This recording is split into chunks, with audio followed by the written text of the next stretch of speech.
Some wounds never heal, they only scab over. And you learn to live with the ache, like an old brake that throbs when the rain is coming. The past never truly leaves you. For 60 years, I carried a story buried deep beneath polite smiles and carefully chosen silences. A story about a day that stole my childhood and changed the course of my life forever, the day I was forced into marriage with a man I barely knew and never loved. My name is Eleanor Jane Whitmore. I am 74 years old, living quietly now in a small house tucked into the hills of Arkansas, where the peach trees bloom every spring. But the memories never fade. If you have ever carried wounds that no one else could see, if you have ever struggled to breathe under the weight of a silent sorrow, I ask you to stay with me until the end of this story. Somewhere within it, I believe, you might find a spark of hope meant just for you. I was 13 years old the day my childhood ended. 13, with scabbed knees from climbing trees and a head full of wild dreams about seeing places I'd only read about in borrowed books. Instead, I was summoned into the front room of our weather-beaten farmhouse and told, not asked, that I was to marry Clayton Ashford, a man more than 30 years older than me, a man who owned half the land stretching from Willow Creek to the next county line. I was being exchanged, like livestock or a worn-out tool, to erase the crushing debts my father had accumulated over a lifetime of failed crops and bad luck. I remember falling to my knees, my hands clasped in desperate prayer, not to any god, but to my father and mother, begging them to change their minds. I wept until my throat was raw, until my voice cracked and gave out. I promised to work harder, to marry someone my own age later, to do anything at all except this. But they wouldn't meet my eyes. My father stared out the window, his jaw clenched tight. My mother clutched her apron so hard her knuckles turned white. Their silence was an answer more devastating than words. In that moment, I understood that love, at least in the way I had once imagined it, had no place in my life. The wedding took place 3 days later in the parlor of Clayton Ashford's sprawling estate. There were no flowers, no music, no laughter, only a scattering of neighbors, brought more by obligation than celebration, and the heavy scent of furniture polish and old money lingering in the air. I wore a pale blue dress that had belonged to my mother, let out at the seams and still too tight across the chest. My shoes pinched my toes. My hands trembled so violently that the minister had to steady them when it came time to place Clayton's thick gold band on my finger. The words "I do" scraped out of me like splinters from raw wood.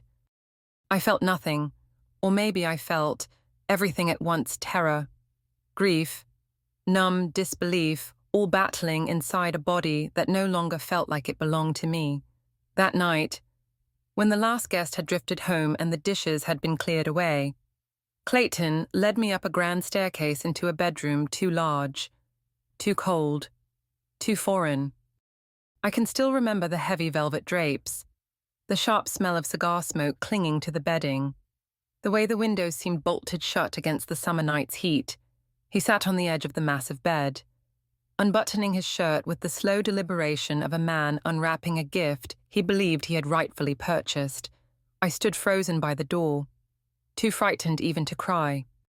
What happened next lives in a shadowed part of my memory, blurred at the edges, as if my mind itself recoiled from it. I survived by leaving my body, floating somewhere high above the canopy bed, watching a terrified girl lose the last piece of her freedom. In the weeks that followed, I learned what it meant to be Clayton Ashford's wife. I was to rise before dawn, ensure his breakfast was served exactly to his liking, oversee the staff without ever questioning their loyalty to him, and most importantly, remain available to him whenever he called for me. Day or night, my opinions, my dreams, my fears, none of it mattered. I was an ornament, a possession, a guarantee that the Ashford name would carry on. The mansion itself was beautiful, in the way a mausoleum might be beautiful, tall. Gleaming columns lined the porch. Crystal chandeliers sparkled overhead. The gardens were meticulously manicured. the rose bushes pruned into perfect submission, inside, though, the air was thick with rules unspoken and eyes that watched your every move. I was not permitted to leave the property without Clayton's permission. I was not allowed to send letters without his review. Even my wardrobe was selected for me. Dresses chosen to please his taste in color. In modesty, in ownership, loneliness became my constant companion. I missed the dusty fields of my family farm, the rickety swing on the old oak tree, the soft murmurs of my younger siblings breathing in their sleep. Here, silence reigned, broken only by the occasional barked command or the chilling sound of Clayton's footsteps approaching my room at night. I learned to anticipate them, to count the hours between the creak of the floorboards, to pray for the nights he was too tired or too drunk to bother with me. Yet even as despair wrapped itself tighter around my young soul, some stubborn ember inside me refused to go out, in stolen moments, sitting by the window when no one was watching. I dreamed of escape. I imagined boarding a train headed west, disappearing into a bustling city where no one knew my name. I pictured myself working in a dress shop or a diner, earning my own money, answering to no one. These dreams were fragile things, easily crushed by the reality of my situation. But they were mine. They belonged to Eleanor Jane Whitmore, not Mrs. Clayton Ashford, and no amount of cruelty could take them away. The days blurred into weeks, the weeks into months. My body grew older, but my spirit remained trapped at 13, forever perched on the edge of childhood and womanhood, belonging fully to neither. Clayton showed no interest in my thoughts, only my obedience. The staff treated me with a thin veneer of respect, but their eyes held pity or worse, indifference. I existed, day after day, like a ghost drifting through a house too grand for a girl who had once dreamed of becoming a schoolteacher. I often wondered if my parents ever thought of me, if my mother lay awake at night, haunted by the sound of my pleas, if my father regretted the bargain he had struck to save his land. But even when letters arrived from home, they spoke only of the weather, the crops, the neighbors. My existence, my suffering, were subjects too painful, too shameful, to acknowledge, and so I endured. I learnt to move quietly, to speak softly, to disappear into the wallpaper when necessary. I learned to survive without hope, to build small sanctuaries in my mind where Clayton's hands could not reach me. I became an expert at pretending to be the obedient wife, the grateful daughter, the happy woman the world expected to see. But deep down, in the quietest corner of my soul, I held on to a stubborn truth. This was not the end of my story. I might be trapped now, but someday, somehow, I would find a way out. I would be more than the sum of what had been done to me, because even in the darkest nights, a tiny spark of light can flicker to life, defying the suffocating dark. In the Ashford house, nothing belonged to me, not my time, not my body, not even my name. Clayton dictated every aspect of my existence with the same authority he used to command his fields and servants. What I wore, what I ate, where I went, and with whom I spoke were all carefully regulated. Even my letters home were reviewed and often rewritten under his watchful eye. I was expected to look presentable at all times, to greet guests with the perfect balance of deference and charm, but never too much. Clayton did not tolerate the appearance of impropriety. I was a mannequin draped in fine fabric, polished and posed for the world to see. But hollow inside, each morning began at dawn with a regimen of tasks handed down to me as if I were an undertrained maid. Oversee the silver polishing, approve the day's menus with the cook, sit politely at breakfast while Clayton read the newspaper, grunting occasionally in my direction without truly seeing me. By midday, I would walk the gardens, always accompanied by a stern-faced housemaid to ensure the roses were in bloom and the hedges trimmed. Afternoons were spent attending to endless embroidery lessons or piano practice sessions. skills Clayton deemed appropriate for a woman of his status. I was not allowed to choose books from the library without his permission. I was not allowed to laugh too loudly. I was not allowed to be a child anymore. Slowly, the walls of the Ashford estate closed around me, and I learned to shrink myself to fit inside them. At 14, my world tilted again, one grey morning. After weeks of unexplained sickness and exhaustion, the house doctor confirmed what Clayton had already begun to suspect. I was carrying a child. I sat numb on the edge of my bed, staring down at my hands folded in my lap, trying to process the idea that something was growing inside me, something that would tether me even more firmly to this place, to this man. Clayton was pleased, almost triumphant. He paraded me in front of the staff like a prize broodmare. I, on the other hand, felt trapped between terror and an unfamiliar flicker of hope. Maybe a child would give me a reason to survive. Maybe, just maybe, it could be someone to love and be loved by. Even in this cold, gilded prison, nights were the hardest. Once the household settled into silence, once Clayton's heavy breathing rumbled from the bedroom across the hall, I lay awake, staring at the cracked ceiling, aching for the simple sounds of home. I missed the creak of the porch swing, where my brothers and I had once told stories under the stars. I missed the smell of Mama's cornbread baking in the kitchen. I missed the feeling of belonging somewhere, even if that belonging had come with hardship. Here, in this vast, echoing mansion, I was utterly alone, invisible even to the people who saw me every day. Only the child within me stirred with the promise that maybe, one day, I wouldn't be alone. The erosion of my spirit was slow but relentless. Every order barked at me, every icy glance, every forced smile chipped away at the girl I had once been. I forgot how to laugh without looking over my shoulder. I forgot how to dream without guilt. I forgot how to breathe without fear. Some mornings, I didn't recognize the reflection that stared back at me from the grand mirrors in the hallways, a thin, pale ghost wrapped in silk, eyes too old for the girl they inhabited.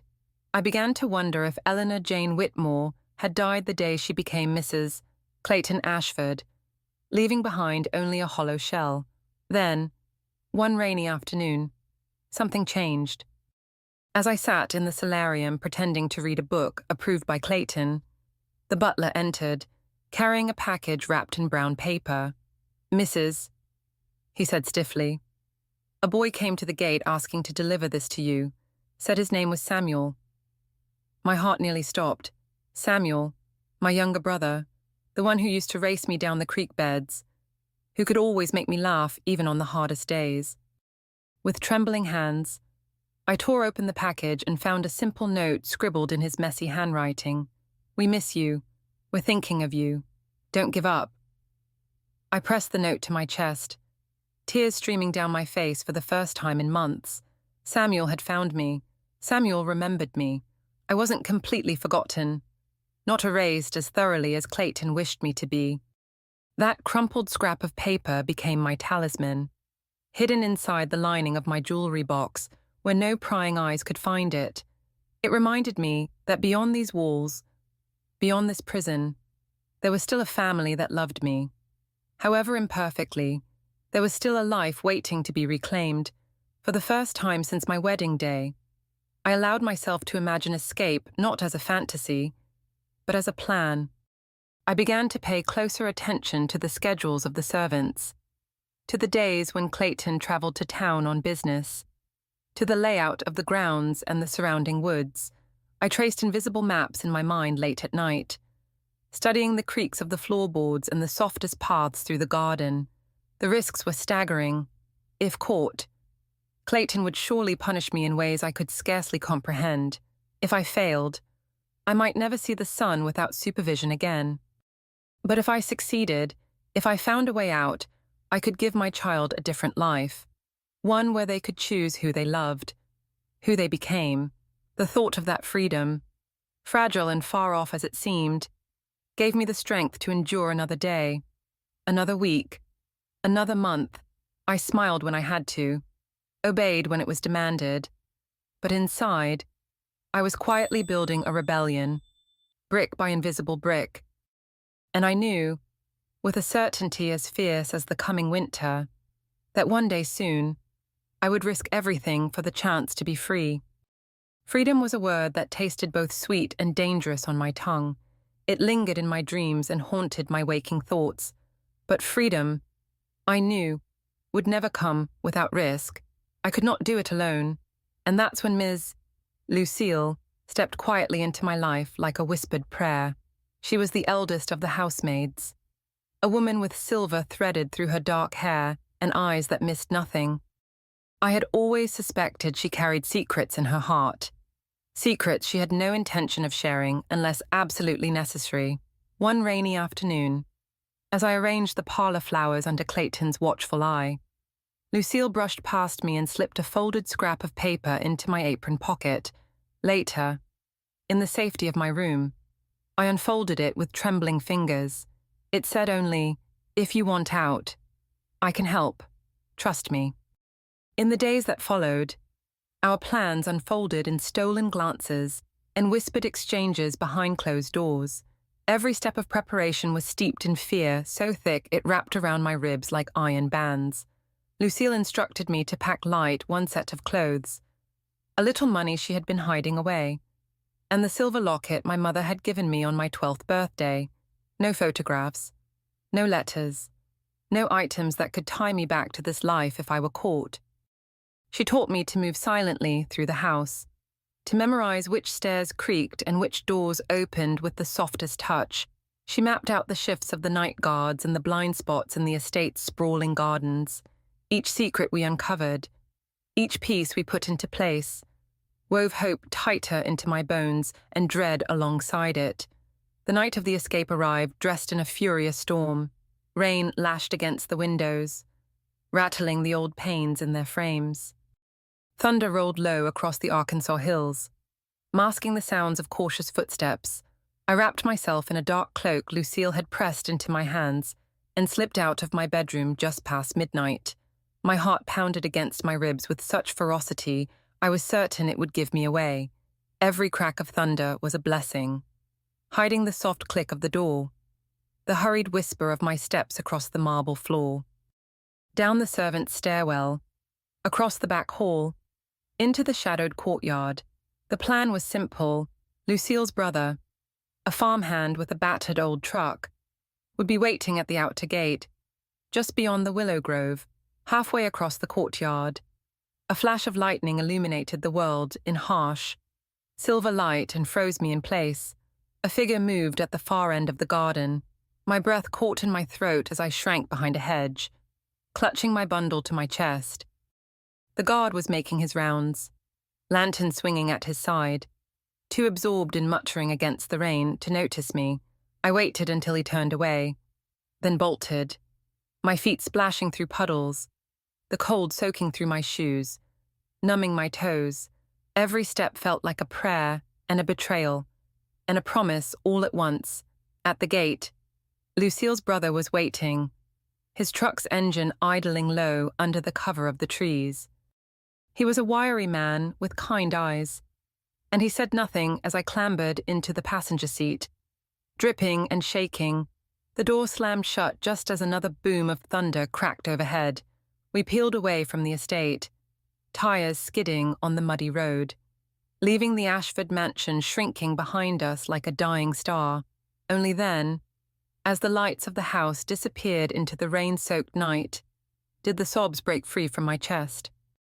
I cried with every ounce of fear and hope and grief I had held inside me for the past year. Lucille's brother reached over and patted my shoulder once, awkward but sincere, and kept driving without asking questions. The ride was rough, the old truck rattling like a skeleton as it bounced down country roads slick with rain. My hand stayed clenched in my lap, knuckles white with tension. Part of me expected to hear the roar of another engine behind us, to see Clayton's men closing in to drag me back, but mile after mile passed, and no one came. For the first time since my wedding day, I allowed myself to believe I might truly be leaving that life behind. When we finally reached the outskirts of Willow Creek, a battered road sign flashed past us in the headlights. I twisted in my seat to watch it disappear into the darkness. With it went my childhood, my captivity, my old self. I faced forward again, wiping my face with trembling fingers. The rain still fell in heavy sheets, but it no longer mattered. I was moving forward. Every bump in the road carried me farther from the girl who had been bought and sold like livestock. I leaned my forehead against the cold glass of the truck window, feeling the vibrations of the engine, the rush of the night air. Somewhere deep inside, a small voice whispered a vow I would carry with me for the rest of my life. No one will ever own me again. No one will ever steal my choices, my future, my worth, whatever hardships awaited me, whatever battles I would have to fight to survive. They would be mine to choose. My life would belong to me and me alone. As the truck sped farther into the night, the faint outline of a distant town appeared through the mist, a scattering of lights twinkling like low stars on the horizon. Hope, fragile and flickering, began to burn brighter in my chest. I didn't know what waited for me there. I didn't know how I would live or where I would sleep, but I knew one thing with absolute certainty: I was free. But life on the run would prove to be a different kind of struggle. The first sight of Little Rock was overwhelming, a swirling chaos of noise, strange faces, and towering buildings that seemed to press down on me from all sides. I stood on the sidewalk with my small bundle of belongings clutched tightly to my chest, feeling like a child lost in a world too big and fast to understand. I had no family waiting for me, no home to go to, no money beyond a few crumpled bills hidden in my shoe. Only the fragile determination that had carried me through the rain-soaked night remained to keep me upright. The days blurred into each other as I scoured the streets, knocking on doors, asking for work. Most people barely looked at me. A few murmured polite refusals. Some sneered outright at the sight of a barefoot girl in a threadbare dress. Hunger gnawed at me, and fear nipped at my heels. But I refused to give up. One grey morning, when my hope had worn as thin as the soles of my shoes, I stumbled upon a modest brick building with a brass plaque, Southern Union Telephone Company. A small "Help Wanted" sign hung crookedly in the window. It felt like a sign from heaven. Inside, the air smelled of ink and old paper. Rows of women hunched over desks, typing and filing with mechanical precision. My courage almost failed me, but I forced myself to step up to the front desk and ask if they were hiring. The receptionist barely glanced up before handing me an application form. Her mouth pinched with disapproval. I sat in a hard wooden chair and filled it out with trembling hands. I had no references, no proper schooling beyond basic literacy. All I could offer was my relentless willingness to work. Hours passed. I watched the clock's hands creep forward, telling myself not to cry, not to despair, just when I thought they had forgotten me. A woman emerged from one of the back offices, Mrs. Eleanor Burns, tall, with steel-grey hair pulled tight into a bun and a no-nonsense expression. She seemed carved from stone, yet when she spoke, her voice held a quiet strength that made me lift my head. She read my application in silence, then looked at me with sharp, assessing eyes. "You don't have much," she said finally. "But sometimes, grit matters more than polish. Can you read? Can you write legibly? Can you show up every day on time?" I nodded fiercely. She tapped her pen against the desk. "Monday morning, 6 o'clock sharp. Filing clerk. You make mistakes. You're out. Understand?" Tears prickled behind my eyes, but I blinked them back. "Yes, ma'am." It was the first chance anyone had given me without asking for anything in return. It felt like someone had cracked open a window in a room I thought was sealed shut. The first weeks were a blur of exhaustion and wonder. Filing endless stacks of documents, logging call records, organizing customer information tasks that seemed small and tedious to others felt monumental to me. I learned the rhythm of the office, the hierarchy of clerks and supervisors, the quiet pride the women took in doing their jobs well. Mrs. Burns was firm but fair.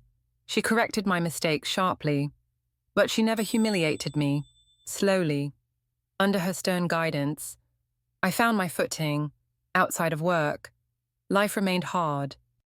I rented a tiny attic room in a boarding house run by a widow named Mrs. Langford, who charged little but expected strict adherence to her rules. No men, no late nights, no missed rent. My room had a narrow bed, a cracked mirror, and a window that rattled in the wind, but it was mine. Each night after work, I would sit by the window, sewing my torn dresses, counting my meager coins, writing clumsy letters to Samuel I was too afraid to send. Learning how to care for myself was a slow, stumbling process. I burned meals, I ruined laundry, I got lost on unfamiliar streets, but every mistake I survived was a small victory. I discovered the library, a grand stone building where I could read for free. I devoured books on typing, bookkeeping, anything that might make me more valuable, more independent. My world, once no larger than the dusty fields of Willow Creek, expanded with every page I turned. There were nights when loneliness wrapped itself around me like a shroud, nights when the memories of Clayton's rough hands and my father's cold bargain haunted my dreams. Sometimes I woke up gasping, reaching for a brother or sister who wasn't there. The city outside my window pulsed with life, but I felt like a ghost moving through it, seen by no one, cared for by no one, and yet, even in those moments, I clung to a stubborn seed of hope. I was surviving. I was building a life. I never forgot to be grateful for the small mercies that had made this possible, for Ms. Lucille's whispered instructions on the night of my escape, for Mrs. Burns's unflinching belief that even a ragged girl could become something more if given a chance, for the boarding house walls that sheltered me when I had nowhere else to go. Gratitude became my armor against despair. The past was not done with me. I knew that.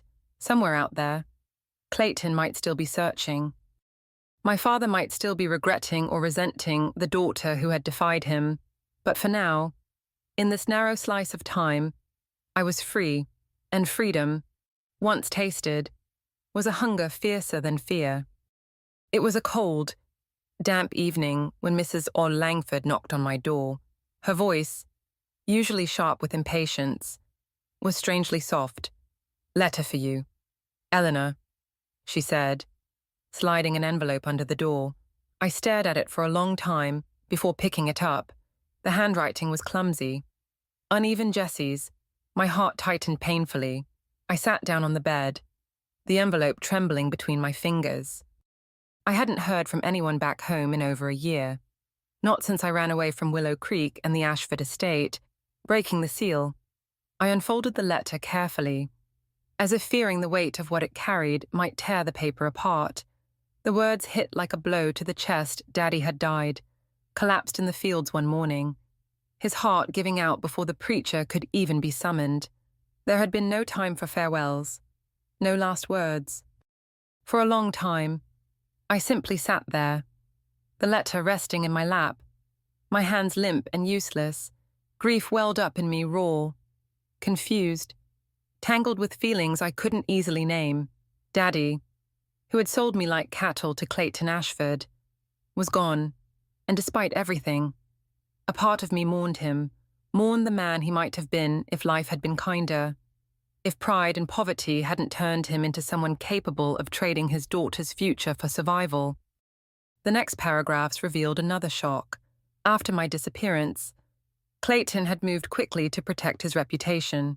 He filed a unilateral annulment of our so-called marriage, citing abandonment and protecting his image as a respectable man in the eyes of Willow Creek's narrow-minded society. Jesse wrote that the news spread fast. Clayton Ashford, the proud landowner, had been merciful enough to let go of a wayward child bride. It made me sick to think of the narrative he spun to save himself, but the result was undeniable. I was, officially and legally, free. I whispered the word aloud to myself, over and over, free. It didn't sound real. It tasted strange on my tongue, like a language I was just beginning to learn. For the first time in years, I didn't belong to anyone. I wasn't someone's property, wasn't someone's obligation, wasn't someone's shameful secret. I was simply me, Eleanor Jane Whitmore, no longer Eleanor Ashford, no longer the ghost of a marriage I had never chosen. Tears spilled freely now, not just for Daddy, not just for the girl I had once been, but for the future I could finally, maybe, begin to claim. Rage bubbled alongside grief. How dare they, Daddy? Clayton. The whole twisted town act as though they had the right to shape my destiny. How dare they decide when my suffering would start and when it would end? I folded Jessie's letter carefully and placed it on the small table by the bed. Then, I pulled out the worn notebook Mrs. Barn Langford had given me when I first moved in. Its pages still mostly blank.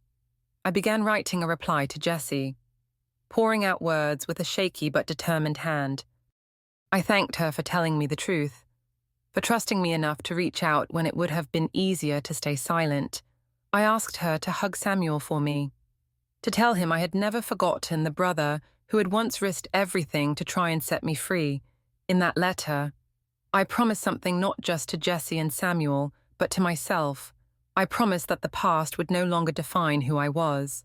What was done to me was brutal, unfair, and wrong, but it was not the sum of my being. I would not spend my days in bitterness or self-pity.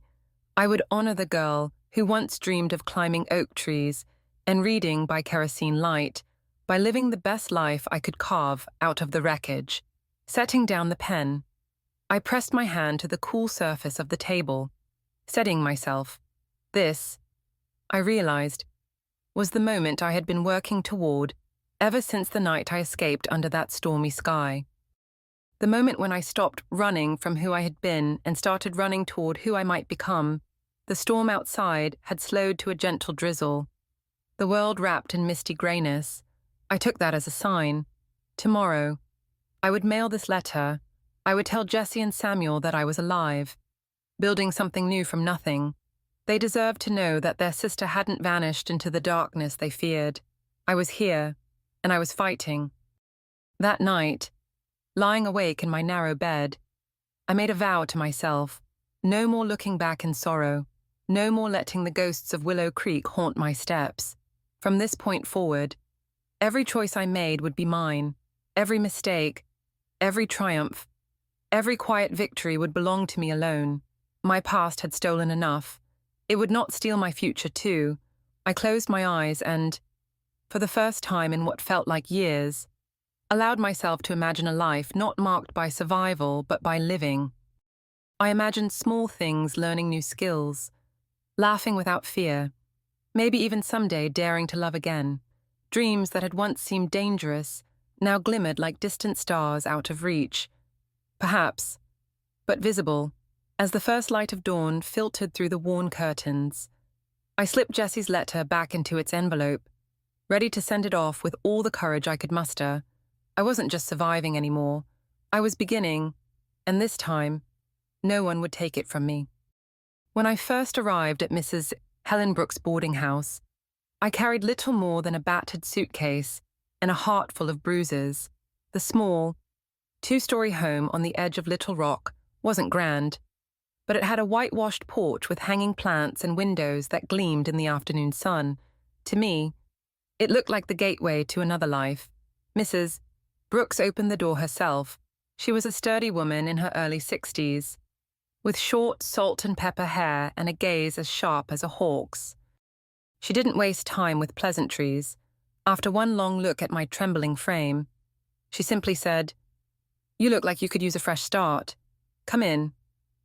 That was all. No judgment. No questions. Living under Mrs. Bob Brooks' roof was like enrolling in a school of survival and dignity. Every morning, the house bustled with the comings and goings of young women like me girls trying to rebuild from shattered pasts, piecing themselves back together. Mrs. Brooks believed fiercely that a woman must never let the world think she was helpless.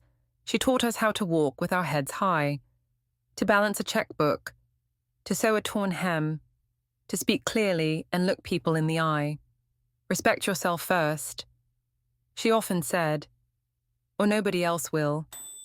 She didn't coddle me. Instead, she gave me chores, responsibilities, and expectations. I had to pay a small rent each week. No exceptions. I had to help cook and clean, contribute to the household. At first, I resented the demands, wasn't surviving enough, but over time, I understood Mrs. Brooks was teaching me to own my life, to stop living like a guest in it. One evening, after dinner, she pulled me aside while the other girls chatted in the parlor. "Eleanor," she said, "you're bright. I see it in you. Working at the telephone company is fine for now, but you won't get far without more schooling. Have you thought about going back to finish your education?" The idea seemed ludicrous. Me, sitting in a classroom like a normal girl, I shook my head. "I'm too old," I whispered, my voice thick with shame. I was barely 17, yet the burdens I carried made me feel ancient. Mrs. Brooks gave a little huff. "Nonsense. You're just getting started. There's a GED program down at the YWCA. Evening classes. You work during the day. You study at night. Hard. Sure. But anything worth having is hard." That night, lying in my narrow bed beneath a patchwork quilt, I stared at the ceiling and let myself imagine it me, sitting at a desk, learning things that had once been denied to me. Fear gripped me. What if I was too broken to learn? What if I'd forgotten how to be anything but a shadow? But Mrs. Brooks didn't let me talk myself out of it. The very next day, she placed a registration form on the kitchen table and said, "Sign it." I did. The first night of GED classes nearly broke me. I sat in the back row, heart hammering against my ribs, afraid to raise my hand, afraid even to breathe too loudly. The instructor, a kind woman named Mrs. Riley, wrote "Welcome" across the blackboard in big, hopeful letters, but I felt like an imposter. The math problems blurred on the page, the grammar rules tangled in my mind. I wanted to flee, to hide, to quit, but every time I thought about running back to the false safety of the life I'd escaped, I remembered Mrs. Brooks' words, "Respect yourself first." So I stayed. I stumbled. I struggled. I cried silent tears into my pillow after class, but I stayed, little by little. The walls I'd built around my mind began to crack.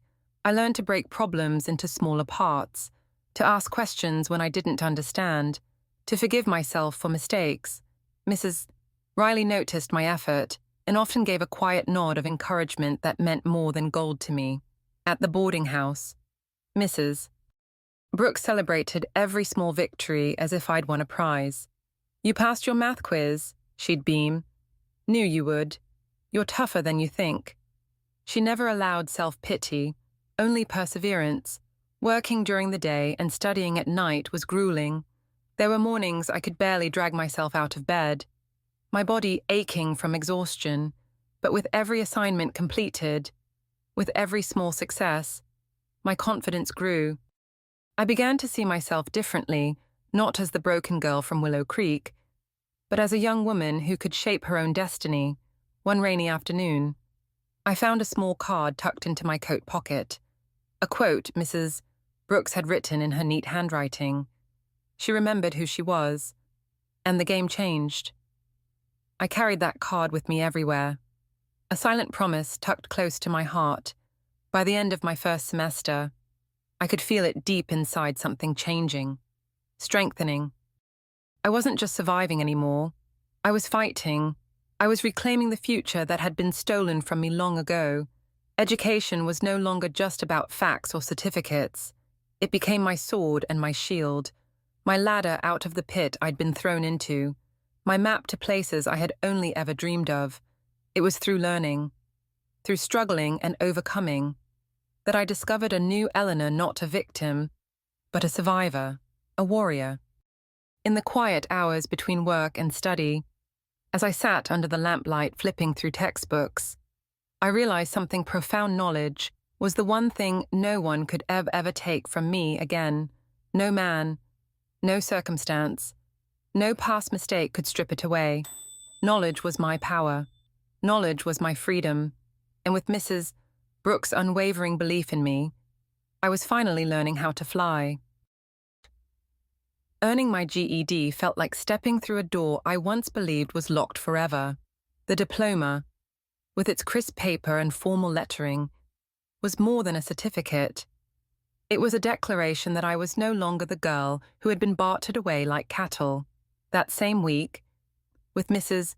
Brooks' encouragement ringing in my ears, I registered for night classes at Little Rock Community College, choosing business administration as my major. The idea of running my own life and maybe even someday running a business planted a fierce hope inside me that I wasn't willing to let go. By day, I continued working at Southern Union Telephone, filing paperwork, answering phones, keeping ledgers in neat rows. It wasn't glamorous, but it was steady, and it kept a roof over my head and food on my table every evening after my shift. I hurried to catch the bus that would take me across town to the college campus. The classrooms were old and drafty, the blackboards cracked and worn, but to me, they were cathedrals of possibility. I sat in the second row, pencils sharpened to points, notebooks clean and waiting, determined to drink in every word. The days blurred into each other in a rhythm of work, study, eat, and sleep.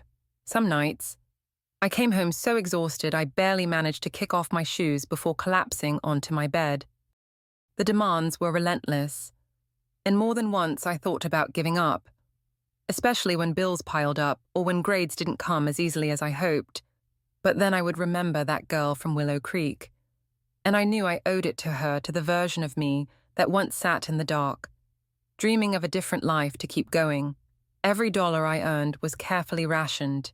Rent, tuition, bus fare, textbooks. I packed simple meals of peanut butter sandwiches and apples, drank tap water instead of buying coffee, patched my shoes until they couldn't take another stitch. I lived lean, but I lived proud. There was a power in building something with your own hands. Even if the progress was measured in inches, after about a year, my efforts began to catch the attention of my supervisors at Southern Union. Mr. Harris, the gruff office manager with a secret soft spot for hard workers, called me into his office one afternoon. "You're wasted on filing cabinets." "Whitmore," he said, pushing a new job description across the desk toward me. Office secretary, a pay raise, more responsibility. My heart hammered so loudly I thought he might hear it. I accepted on the spot. The new position meant learning shorthand, managing schedules, handling correspondence. It was intimidating at first, but it also gave me a glimpse into a world I hadn't known existed, one where women could be respected, not for their appearance or obedience, but for their competence. Every successful project, every compliment from a manager, felt like another brick laid in the foundation of the new life I was building. The best day came when I signed the lease on my first apartment. It was nothing grand, a tiny studio above a bakery, with peeling paint and ancient plumbing, but it was mine alone. I hung white curtains on the windows, placed a second-hand armchair by the heater, and set a small wooden table by the kitchen window where I could study at night. The smell of fresh bread baking downstairs often drifted up into my rooms, wrapping me in a comfort I hadn't known I needed. I remember standing in the middle of that little apartment, key in hand, sunlight slanting across the worn floorboards, feeling a sense of victory so pure it brought tears to my eyes. I had done this, with no husband, no father, no protector but myself. I had survived, fought, learned, and climbed, brick by brick, book by book, paycheck by paycheck. I was building a life that no one could take from me. Each semester brought new challenges: accounting, business law, public speaking, but with every passing term, I grew more confident, more certain that I belonged. not just in the classroom, but in the larger world beyond it. It wasn't about being perfect, it was about being persistent. There were setbacks. Of course, nights when loneliness wrapped itself around me tighter than any blanket, mornings when doubt whispered cruelly in my ear, telling me I didn't deserve to dream so big. But I fought back with memories of how far I'd already come and the promise of how much farther I still intended to go. Southern Union Telephone became more than just a job. It became a training ground. I volunteered for every extra assignment, every chance to learn something new. By the time I was 20, I was not just another girl behind a typewriter. I was someone colleagues came to for help, someone supervisors trusted to manage important projects. I had gone from invisible to indispensable, and though my days were long and my nights were often lonely, my heart beat with a steady, quiet pride. I was building a foundation not only for myself, but, perhaps someday, for the family I would choose on my own terms, in my own time. I first crossed paths with Richard Hampton on an early spring afternoon. When the world was just beginning to shake off its winter coat, I was leaving the public library, balancing a stack of second-hand books in my arms. When the heel of my shoe caught on a crack in the sidewalk, the books spilled everywhere, scattering across the concrete like startled birds. Before I could even stoop down, a pair of steady hands reached out, gathering the fallen novels with a kind of gentle care that caught me off guard. When I looked up, I met a pair of warm brown eyes framed by laugh lines that spoke of a man familiar with both hardship and humor. Richard was a high school teacher, the kind who wore his patients like a second skin. He taught mathematics and coached the school's modest debate team, though he confessed, with a wry smile, that he was terrible at arguing himself. Over the course of that brief encounter, we talked about books, the unpredictable Arkansas weather, and the best pie in town. It was the first conversation in years that left me smiling without effort, the first that made me feel seen rather than judged. Our meetings after that were never orchestrated, just two people gravitating toward each other naturally.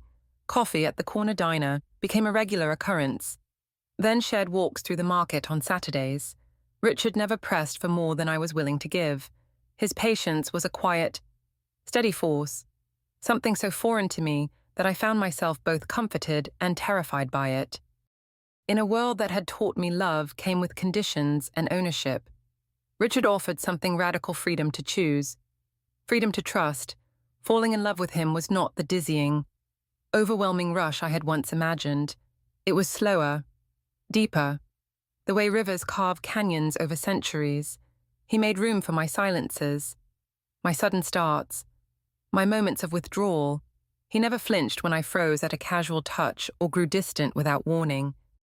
Instead, he waited, a steady beacon, showing me by quiet example that not all love demanded sacrifice of self. There were days I wondered if I could ever truly allow myself to be vulnerable again. The scars Clayton had left were not visible to the naked eye, but they lived in my body, in my reflexes, in the way my heart raced at unexpected kindness. Trusting Richard felt like standing barefoot at the edge of a vast, dark ocean, unsure whether the tide would pull me under or carry me somewhere new. And yet, little by little, I waded deeper, one evening, sitting on my modest apartment's porch as the sun dipped below the rooftops. I told him everything. I spoke of the girl who had been sold, the child bride trapped in a life she had not chosen, the long, silent battles fought behind closed doors. I spoke of the escape, the fear, the rebuilding of a life from ashes. Richard listened without interruption, without questions that would have torn open half-healed wounds. When I finished, he simply reached across the small table and took my hand, his touch firm but gentle. "You are the bravest person I have ever known," he said, voice thick with emotion, "and if you let me, I would be honored to walk beside you for whatever road lies ahead." Those words unraveled something tightly wound inside me. No promises of fixing me, no pity, just a willingness to stand beside me. to walk at my pace. I wept that night, not from sorrow, but from the overwhelming relief of being fully seen and still fully loved. Several months later, Richard proposed, not with a grand spectacle, but with a quiet sincerity that made my heart swell. It was a crisp October evening.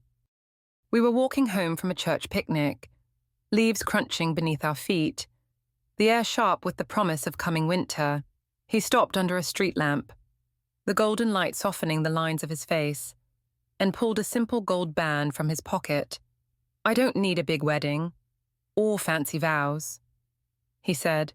"All I need is you. Will you marry me, Eleanor Jane Whitmore? Not because you have to, not because you're expected to, but because you want to." Tears blurred my vision, but there was no fear this time, only a steady, resounding yes that rose from deep within me. "Yes," I whispered, then stronger. "Yes, I do." We married the following spring in a small ceremony held at a community chapel filled with wildflowers and laughter. Jessie and Samuel came up from the country to stand with me, Mrs. Brooks, who had become like a second mother, beamed from the front row. There were no heavy silks, no rigid expectations, no heavy chains masquerading as vows, just two people, promising to choose each other freely. Every day, when I said "I do" this time, it was not through gritted teeth or trembling fear. It was with a full heart and a clear mind. For the first time, I belonged to no one but myself, and I chose, freely, to share that self with a man who saw me not as broken, but as whole. Our wedding was not grand or elaborate. There were no gilded invitations, no orchestras swelling in some gilded hall. Instead, it was held on a bright April afternoon, beneath a canopy of blooming dogwood trees, behind the small white chapel where Richard sometimes played guitar for Sunday services. The guests were few, but precious Jessie and Samuel sat in the front pew, beaming at me. Mrs. Brooks dabbed at her eyes discreetly with a lace handkerchief. Richard's parents came from Virginia, bringing with them a warmth that felt like the family I had always longed for. When I walked down the aisle in a simple cream dress, carrying a small bouquet of wildflowers I had picked myself, I felt no fear, no chains tightening around my chest.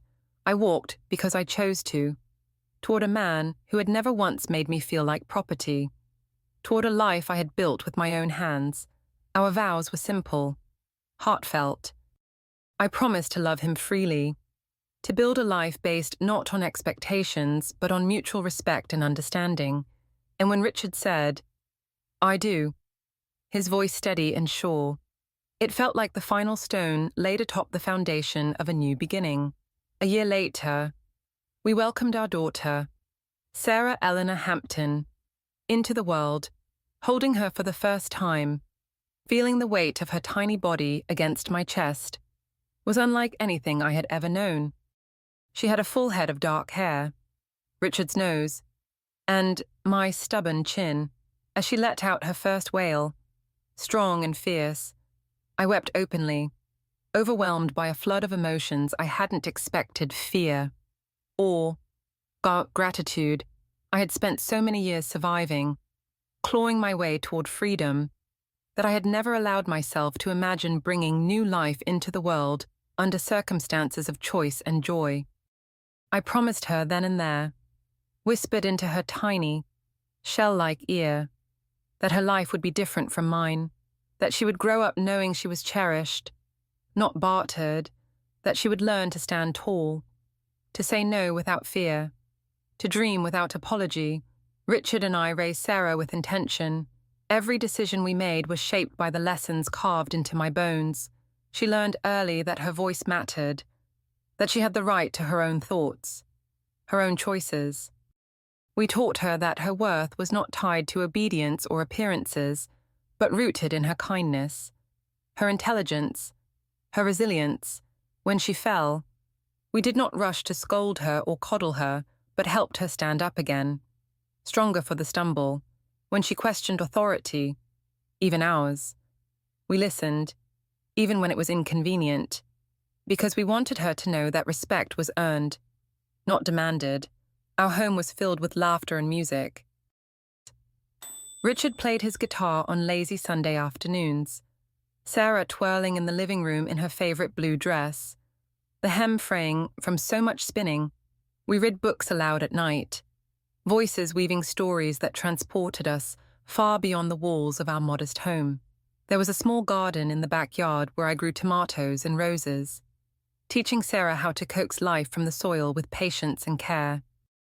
There were board games played around the kitchen table, birthdays celebrated with homemade cakes, arguments and apologies and endless second chances. It wasn't perfect, no life ever is, but it was real. It was ours. I continued my education, enrolling in evening classes at the community college, then transferring to a university extension program once Sarah was old enough to start kindergarten. Balancing work, yard school, and motherhood was exhausting. But every sleepless night, every test crammed for after Sarah had gone to bed, every paper written at the kitchen table after a full shift at Southern Union Telephone felt like a rebellion against the life that had once been chosen for me. With Richard's unwavering support, I earned my bachelor's degree in business administration when I was 32 years old. I still remember Sarah, 6 years old at the time, sitting in the front row of my graduation ceremony, waving a handmade sign that read, "Go, Mama," shortly after. I was promoted to a managerial position at Southern Union. It wasn't just a new title or a better salary. It was a validation of all the work I had poured into building a life of my own making. I oversaw a team of 30, mentored younger employees, and advocated fiercely for more opportunities for women within the company. Every decision I made in that office was guided by the quiet memory of the girl I had once been, the girl who had no choices, no voice. I wanted to be the kind of leader who opened doors, rather than closed them, through it all. I never forgot, every morning, as I dressed for work, as I packed Sarah's lunch for school, as I kissed Richard goodbye at the door, I reminded myself, this freedom was not a gift, it was not luck, it was something I had clawed my way toward, inch by painful inch. It was a victory I carried in my very breath, a quiet triumph stitched into every corner of my life. The past did not vanish. Some nights, when the house was dark and silent, I still dreamed of locked doors and the hollow ache of captivity, but I no longer woke drowning in fear. Instead, I rose, wrapped in the warm cocoon of the life I had built, anchored by the laughter of my daughter, the steadfast love of my husband, and the unshakable knowledge that I had remade myself from the ashes of my former life. Even after all these years, after building a life filled with love and purpose, there are nights when the past tiptoes back into my dreams. I will wake suddenly, heart racing, the image of a locked room or a cruel voice lingering just beyond the veil of sleep. In those moments, I lie still in the darkness, listening to the steady breathing of Richard beside me, to the soft ticking of the old clock in the hallway, grounding myself in the present. The difference now is profound. Those nightmares no longer own me. They do not dictate the course of my days or color my waking hours with fear. They are echoes, not chains. I have learned to meet them with gentleness, to whisper to that younger version of myself, "You are safe now. You are free." Learning to transform pain into strength was neither quick nor easy. It came in small, stubborn steps, in choices made daily to reject bitterness and self-pity. I began by writing, not for anyone else, but for myself. In journals hidden away in my bedside drawer, I poured out memories too heavy to carry in silence. I wrote letters to the girl I had been, to the father who had failed me, to the man who had tried to own me. Some letters ended in forgiveness, others ended in rage. All of them ended with me choosing to set those burdens down rather than carry them further. Art also became a refuge. I took up painting in my 40s, long after I believed it was too late to discover new parts of myself. With trembling hands, I learned to shape color and light into expressions my words could not capture. Often, my canvases were filled with wild landscapes, fields under open skies, rivers cutting through mountains, gardens overflowing with blooms. They were not polished masterpieces, but they were honest. Each stroke was an act of reclamation, a declaration that beauty could grow even from the deepest wounds. And then there were the flowers. In the backyard of our home, I cultivated a garden that became a sanctuary, a living testament to resilience: roses, daffodils, lilacs, marigolds. Each season brought its own miracles.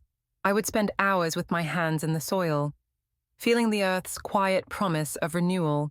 Gardening taught me patience, hope, and the truth that some things must be tended carefully, watered even when growth is invisible, trusted to bloom in their own time. As Sarah grew into a young woman, confident and full of dreams, I found myself drawn to helping other girls who had not yet escaped their cages. I volunteered at a local shelter for young women fleeing abusive homes. I mentored high school students who had been told they were not enough. I stood in front of rooms filled with trembling hands and guarded eyes and told them, "You are not broken. You are not alone. Your story does not end here." It was not always easy. Their pain sometimes cracked open old wounds in me, bringing tears that I thought I had long since shed. But I embraced that pain because I understood now that healing was not about erasing scars. It was about transforming them into sources of wisdom and compassion. Every young woman who stood a little taller after our talks, every frightened voice that dared to speak its truth, became a stitch in the tapestry of redemption I had been weaving since the night I ran from Willow Creek. Forgiveness, too, played its part, though not in the way I once believed it should. For years, I thought forgiveness meant excusing the unforgivable, absolving those who had hurt me.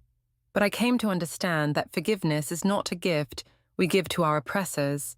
It is a gift we give to ourselves.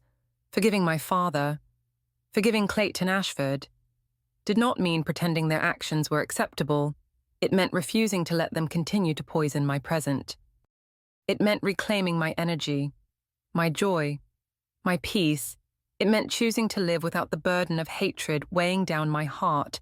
Perhaps the most profound forgiveness was the one I offered to myself, for all the years I had carried shame, believing that somehow I had been complicit in my own suffering, for the times I had been too afraid to run sooner, for the years lost to survival rather than growth. I learned to hold that younger version of me, the scared, bruised girl in the dusty blue dress, with tenderness, not judgment. She had done the best she could with what she knew. She had survived, and that was enough. Now, at 74 years old, sitting on my porch as the evening light fades into the soft gold of dusk, I can say without hesitation that I am at peace. Not the brittle peace of suppression, but the deep, rooted peace that comes from knowing I fought for my freedom, that I built a life worth living. The past is a part of me, but it no longer defines me. The scars remain, faint and silvered by time, but they no longer ache. They are simply part of the map that tells the story of how I found my way home to myself. Looking back, I realize that everything, the pain, the fear, the small triumphs, the hard-won victories, has led me here. To this quiet porch, to the laughter of my grandchildren chasing fireflies across the yard, to the steady love of a man who never once tried to own me, to the enduring pride of a daughter who knows her worth. If the girl I had been could see me now, I think she would weep with relief. She would see that escape was not the end of the story. It was only the beginning. And so, I have chosen to share my story.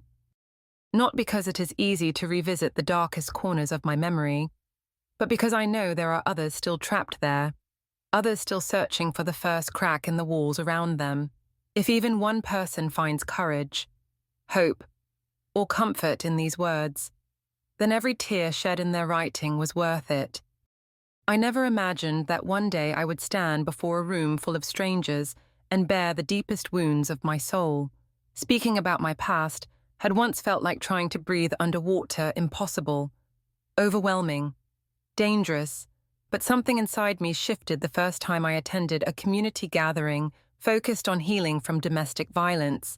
I sat in the back, heart pounding, fingers knotted tightly in my lap, listening to women and a few brave men share their stories.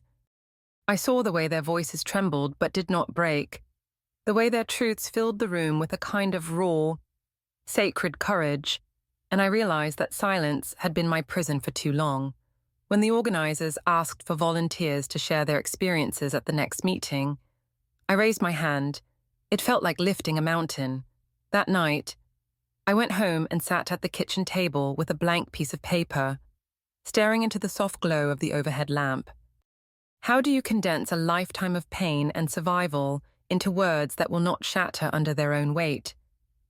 I didn't know, but I knew I had to try, not just for myself, but for the invisible women sitting in their own prisons, believing they were alone. My first time speaking publicly, my voice shook so badly I had to grip the sides of the podium to stay steady. I told them about the shotgun house in Arkansas, about the forced marriage at 13, about the years spent living as a shadow in someone else's grand estate. I told them about the night I ran, the bus ride into the unknown, the slow rebuilding of a life on my own terms. I didn't embellish, I didn't soften the edges, I simply told the truth. When I finished, there was a silence heavier than applause could ever be, a silence of recognition, a silence that said, "We see you, we hear you, we believe you." After that, the invitations came steadily: women's shelters, church groups, counseling centers, colleges. I spoke anywhere I was asked, each time peeling away another layer of shame, another scar woven from silence. With every retelling, I felt lighter, less burdened by the ghosts of what had been. It was not that the memories lost their sting entirely, but that they no longer had the power to define me. Speaking was not just an act of healing, it was an act of rebellion against everything that had tried to keep me quiet, compliant, invisible. I began to see myself reflected in the faces of the women who came to hear me speak, young women with bright eyes dimmed by fear, middle-aged women carrying decades of unspoken grief in the set of their shoulders, older women who flinched at sudden sounds, their hands betraying tremors of battles long fought. They would line up afterward, clutching my hand, whispering, "Thank you for telling my story." 2. They would send letters and emails, confiding secrets they had never dared to voice aloud. Some told me that hearing my story had given them the courage to leave their abusers. Others said it simply gave them hope that survival, and more than survival, true thriving was possible. In those moments, I understood with a clarity deeper than any sermon or self-help book could offer our wounds, when spoken aloud, become bridges. My past, as brutal as it had not been wasted. It had been alchemized into something that could save lives. The thought used to make me weep. Sometimes it still does. But more often now, it makes me bow my head in gratitude for the strange, winding road that had brought me to this calling. Eleanor Whitmore, survivor, wife, mother, manager, neighbor, friend, yes, but now also a lighthouse for those still lost at sea.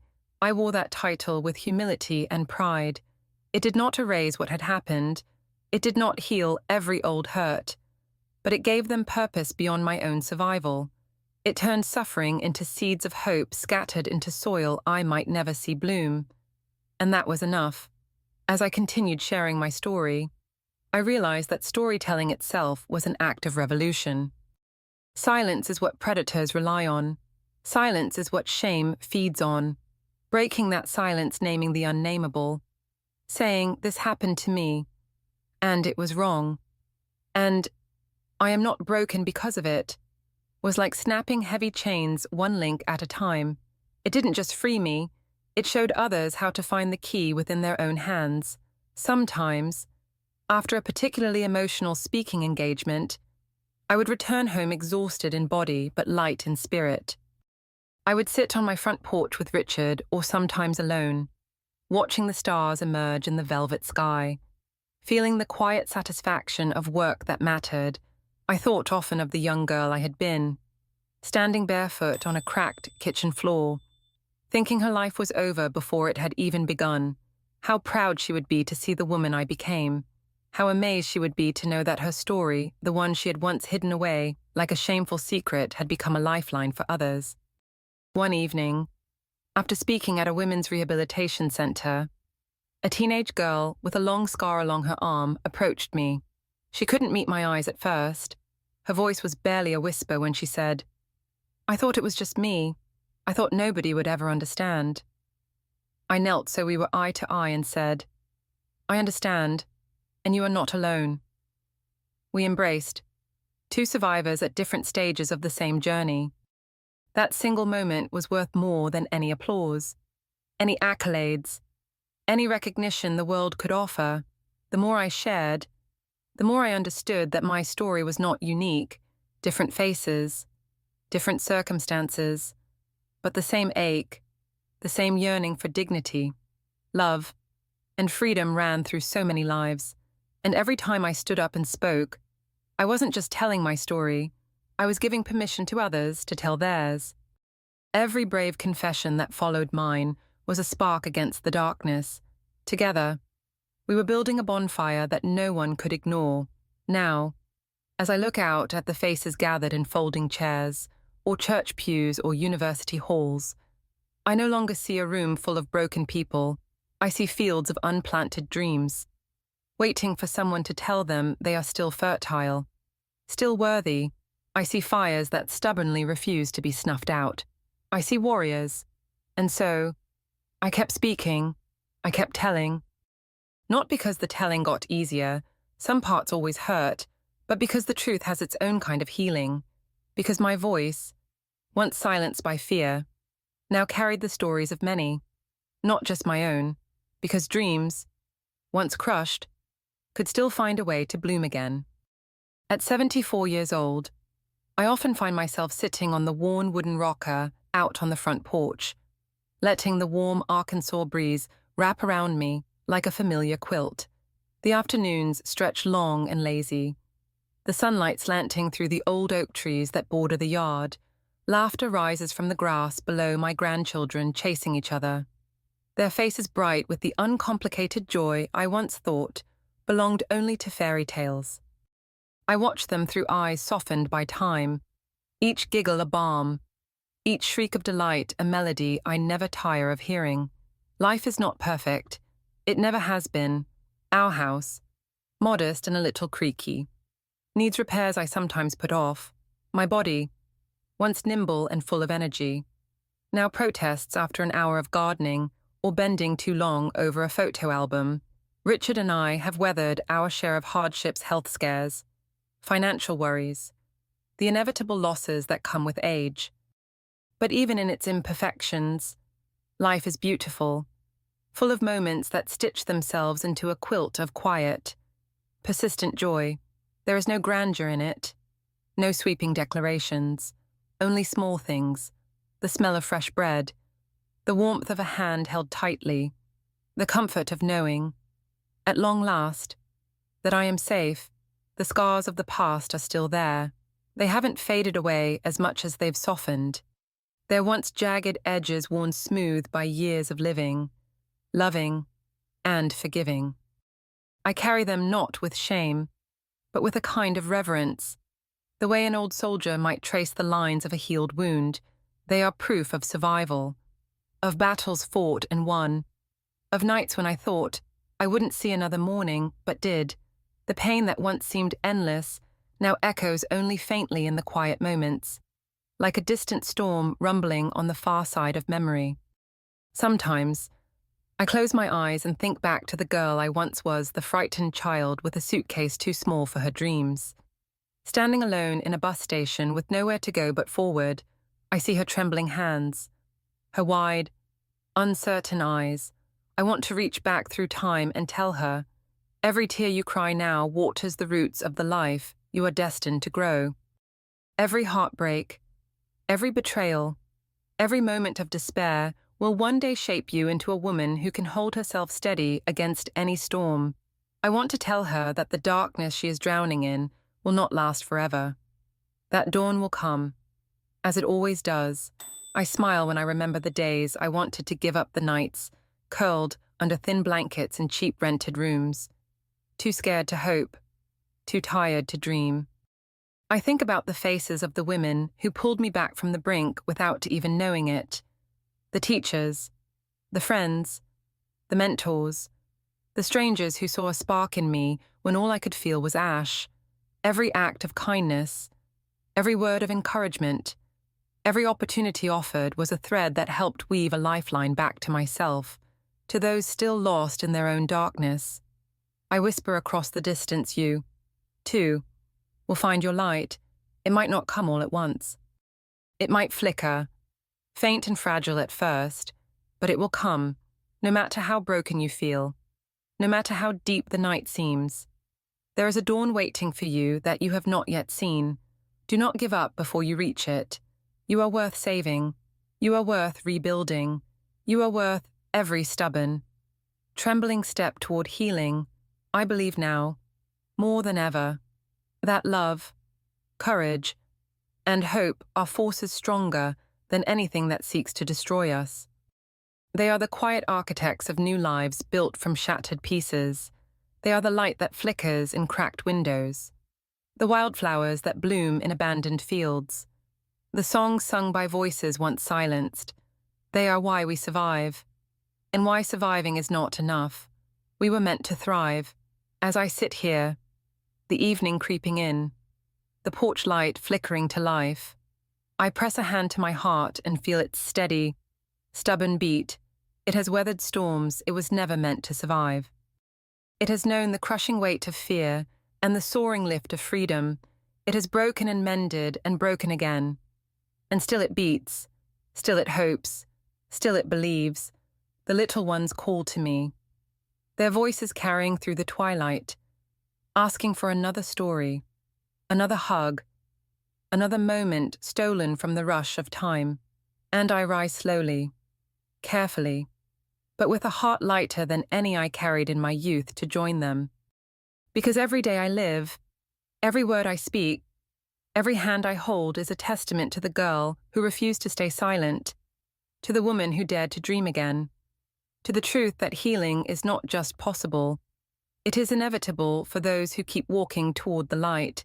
And so I walk, and I will keep walking, as long as there is breath in my body, and love to give, and hope to share.